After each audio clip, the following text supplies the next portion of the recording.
కూడా అనంతపురం జిల్లా కరువు కోరులో కూడా చెప్తుంది. వర్ణదేవుడు దయాదాక్షిణ్యం లేదు ఈ జిల్లా పైన.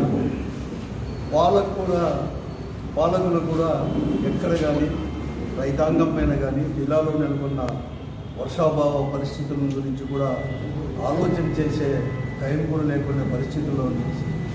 ఈ జిల్లాలో రైతుల యొక్క పరిస్థితి మరొక మారు అగమ్య గోచరంగా కూడా తయారైంది. గత సంవత్సరం అటువంటిదే, ఈ సంవత్సరం ఇంతవరకు వర్షాలు రాలేదు.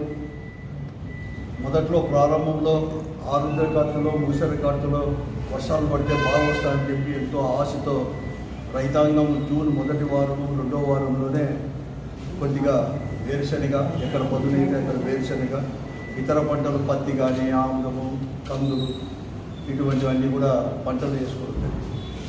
ఆ పంటలు కూడా పూర్తిగా కూడా వాడుపడ్డాయి, ఎండిపోయే పరిస్థితి ఉంది. గ్రోత్ అనేది లేకుండా దాదాపుగా 2 మాసాలు కావస్తున్నా కూడా గ్రోత్ అనేది కూడా లేకుండా పరిస్థితి కూడా జరుగుతుంది. ఈ జిల్లాలో దాదాపుగా సాధారణ సాగు విస్తీర్ణమే 15 లక్షల నుంచి 15 లక్షలకు పైబడి అనేది కూడా ఉంది. ఒకప్పుడు 18 లక్షలు ఉంటే రాను 15 లక్షలకు పైబడి కూడా ఈరోజు కూడా జిల్లాలో సాగు విస్తీర్ణం అనేది కూడా గత 5 సంవత్సరాల నుంచి 6 సంవత్సరాల నుంచి జరుగుతాం. కానీ ఈ సంవత్సరం ఇంతవరకు కూడా కార్తులు అయిపోయింది. చిన్న పూసాల కార్డు కూడా 2వ తేదీ 3వ తేదీ కూడా పూర్తి అయిపోతుంది. మళ్ళీ విత్తనం వేయడానికే లేదు. కేవలం ఇంతవరకు కూడా 3,94,000 ఎకరాలు, అంటే దాదాపుగా 4 లక్షల ఎకరాల్లోని వివిధ రకాలైన పంట కూడా వేయడం. ఈ జిల్లాలో అంటే ఉమ్మడి అనంతపురం జిల్లాలో ఈ 15 లక్షలకు సాధారణ విస్తీర్ణం పంటలు సాగు చేసేదైతే వేరుశనగ 8 లక్షలకు పైబడి కూడా ఎకరాల్లో కూడా ఈ ఉమ్మడి అనంతపురం జిల్లాలో సాగు చేసేవారు. కానీ 1,63,000 ఎకరాలు మాత్రమే ఇంతవరకు కూడా విత్తనం అనేది కూడా పడింది. మిగతా 3,93,94,000 ఎకరాలు మిగతా ఎకరాలు దాదాపు పంటల దాంట్లో ఈ పత్తి కందులు ఆముదాలు ఇవన్నీ కూడా చేసుకోవడం జరిగింది. అన్ని పంటలు కూడా ఎండిపోయే పరిస్థితి కూడా వచ్చేసింది. కానీ ఎక్కడ కానీ లేదు. వర్షాలకు జాడ కూడా ఎక్కడ కానీ లేదు. ప్రభుత్వం చూస్తే ఎక్కడ కానీ చర్యలు కూడా చేపట్టే పరిస్థితి కూడా ఉంది. ప్రత్యామ్నాయ పంటలు ఏమని గురించి ఆలోచన చేయలేదు. ఇలాంటి ఎలా చేయాలని చెప్పి కూడా ఆలోచన చేయలేదు.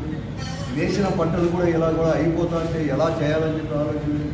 ఈ జిల్లాలో మంత్రులు ఉన్నారు, మంత్రులు పట్టించుకోవడం లేదు. ప్రజాప్రతినిధులు అసలు ఎవరు కానీ ఎమ్మెల్యేలు కానీ ఎంపీలు కానీ అసలు రైతాంగం గురించి కానీ ఈ వర్షాభావ పరిస్థితుల గురించి కానీ కరువు గురించి కానీ ఆలోచన చేసే టైం లేకోకుండా కూడా కాలం వెలిగిస్తున్నారు. కానీ ఎక్కడ లేదు. వీరు ఇలాగ ఉంటే ఈరోజు అధికారులు కూడా ఈరోజు వ్యవసాయ అధికారుల నుంచి కలెక్టర్ వరకు కూడా ఎక్కడ కానీ ఈ కరువు పరిస్థితుల్లోంచి ఎలా బయటపడాలి, లేకపోతే ఇప్పుడు ఎదురయ్యే పరిస్థితులు ఎలా ఎదుర్కోవాలని చెప్పేసి ఒక ప్రణాళిక, కంటింజెన్సీ ప్లాన్ లేకోకుండా ఉండే పరిస్థితి ఈ జిల్లాలో ఉంది.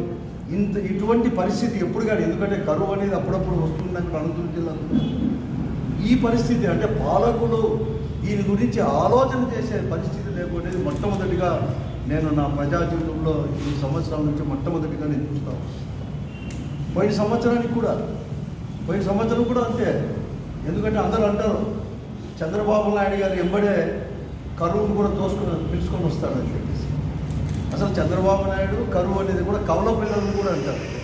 ఆ రోజు అపర భగీరథుడు పైనుంచి గంగను తీసుకొచ్చినట్టుగా ఈయన చంద్రబాబు నాయుడు ఎప్పుడు వచ్చినా కూడా కరువును తీసుకొని వస్తాడని అంటారు. ముఖ్యంగా రాయలసీమలో ఎప్పుడు అనేవారు. ఆ పరిస్థితే పోయిన సంవత్సరం ఈ సంవత్సరం చూస్తే అర్థం కూడా అవుతాం. కానీ ఎక్కడికైనా పట్టించుకోలేని పరిస్థితి.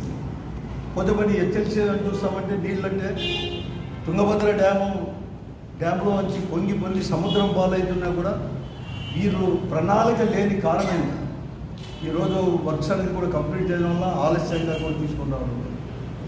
ఆ పరిస్థితి వారు ఉంటే ఎక్కడ కానీ శ్రద్ధ అనేది కూడా పాలన లేదని చెప్పి దీనివల్ల కూడా అర్థమవుతూ ఉంది.